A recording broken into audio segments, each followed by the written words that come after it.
Hallie.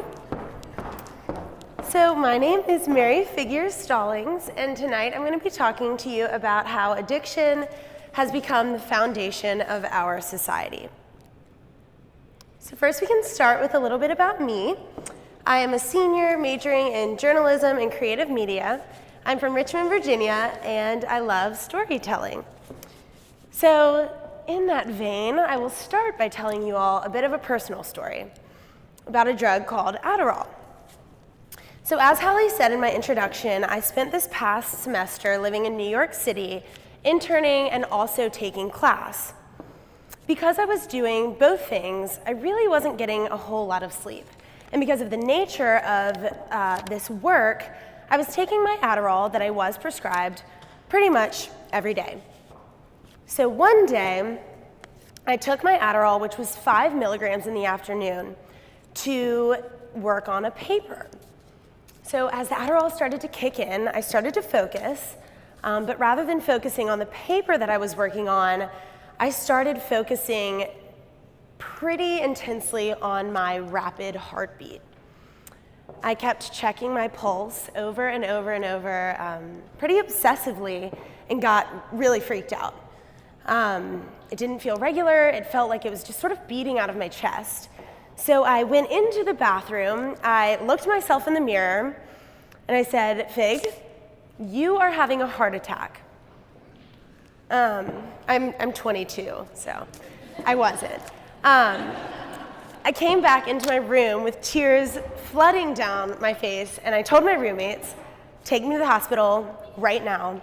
I'm having a heart attack. We need to go now. I'm dying. I wasn't dying. So they told me to sit down, take a few deep breaths, just sort of breathe, and that I was probably having an anxiety attack, which I was. So after a couple of hours, I had calmed down and sort of gathered myself again, and I went to Google. And I typed in Google, "Does Adderall cause symptoms of anxiety that make you feel like you're having a heart attack?" It was a very clean Google search. And the results that turned up, though, were, sort of confirmed my suspicion that a lot of other people had had similar experiences, which is pretty terrifying. So let's go back to my childhood. As you can see, I've always been a pretty energetic person. My entire life, I have just always had more energy than most normal people.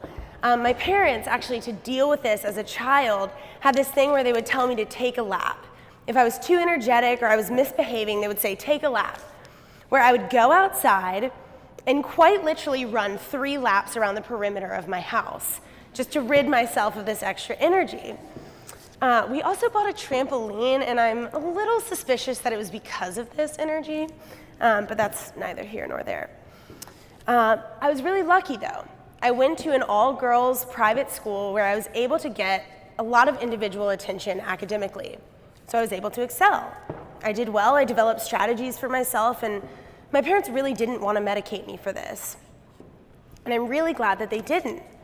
Until junior year.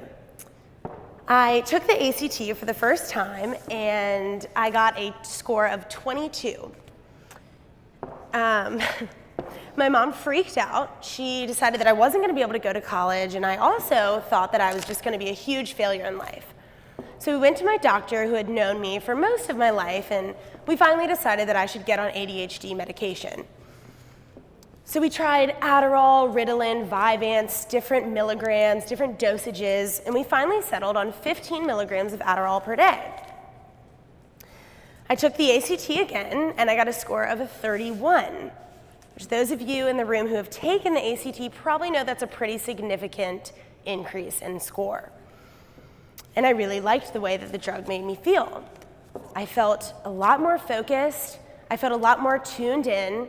I was able to get everything done that I needed to get done in half the time. I was getting A's in 5 AP classes. I was doing all my extracurriculars. I felt great. Where had this drug been all my life? Until a few months later, I started to exhibit some pretty negative side effects. I had lost weight, I wasn't sleeping, I wasn't eating, I wasn't socializing with my friends, I didn't feel passionate, I didn't feel creative, I didn't really feel interested in anything. But I was scared. I didn't want to get off of this medication because I was getting straight A's. I was doing great. So what? I wasn't sleeping, but who needs to sleep? Oh, I wasn't eating, but who needs to eat? So thus started this love-hate relationship with this pretty dangerous medication. So fast forward to my experience in New York, and at that moment I decided, I'm done with this. If I don't get A's in all my classes next semester, so be it. So I returned to the University of Alabama with sort of all of this churning in my mind, and I was sitting in a room with a group of my friends, and there were 8 of us in the room. And they started casually discussing their Adderall usage. And I asked them, you know, which of you guys is prescribed Adderall? And 8 out of 8 of the women in the room raised their hand. Every single girl was prescribed Adderall. So this was terrifying. Why were 100% of the people in this room prescribed this medication that is supposed to be for treating ADHD or ADD? So thus started my research on this stimulant medication called Adderall. So stimulants have been used in the United States since the 1930s, and they were actually called PEP pills.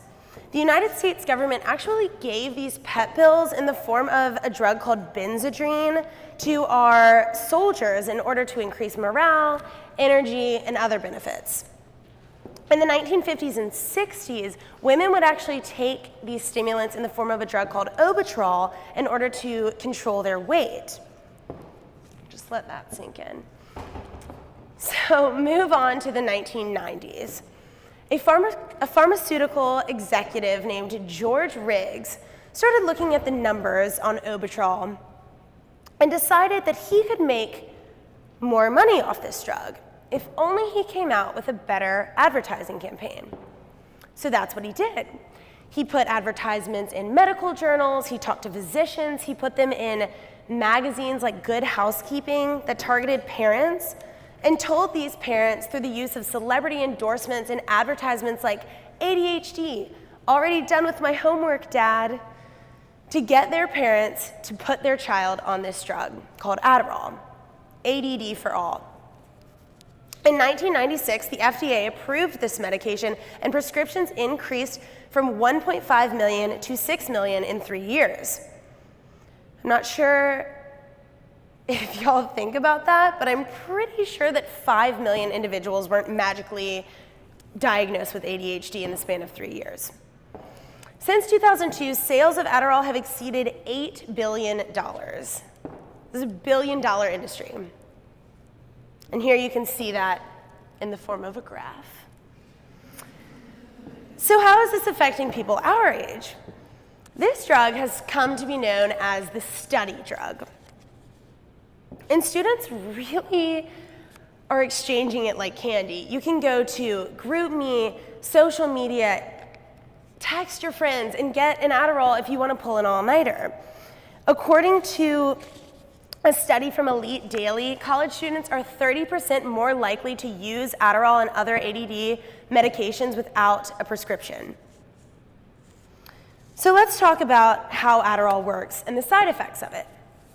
So a person who is actually ADHD or ADD actually exhibits lower brain activity, lower levels of brain activity compared to a normal brain, if we know what a normal brain is.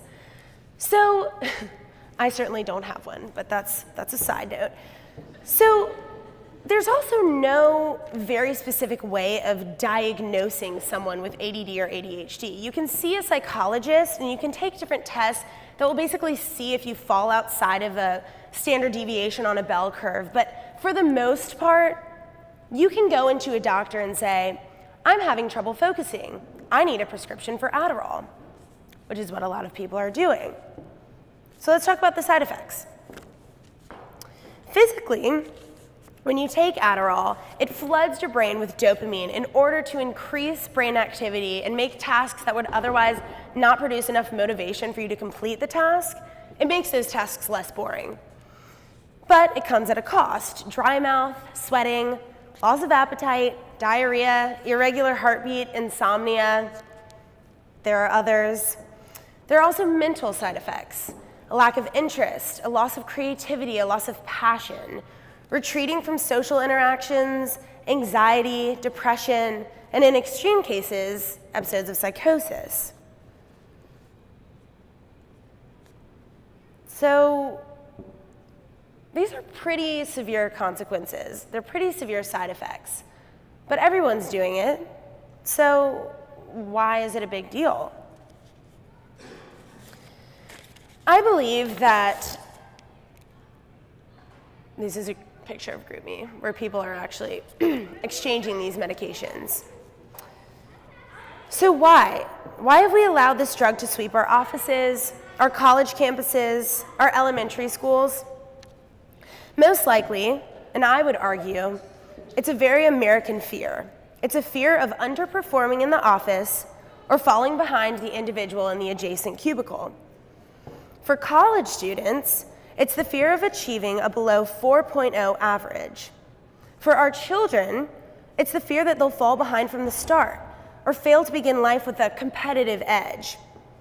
Apparently, the 3-point-something number that's attached to our names has become more important than our character, our creativity, our personality, or our passions.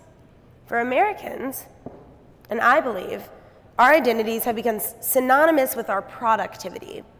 The quality of our product, whether it be the projects we complete at the office or the academic work we complete at school, far supersedes our other human qualities. Our societal standards of success and our fear of underachieving are directly responsible for our society's widespread addiction to this medication. And this is a great quote from Casey Schwartz, who wrote for the New York Times. It says, "No one means to get addicted, but there's such a casual use of something like Adderall nowadays because it's seen as benign or a help to becoming more productive. And in our culture, to be productive is kind of everything. There's a tremendous pressure not just to do well, but to excel. So I challenge you. I challenge you to think about what you, as a human, value more: your character or your productivity. Thank you.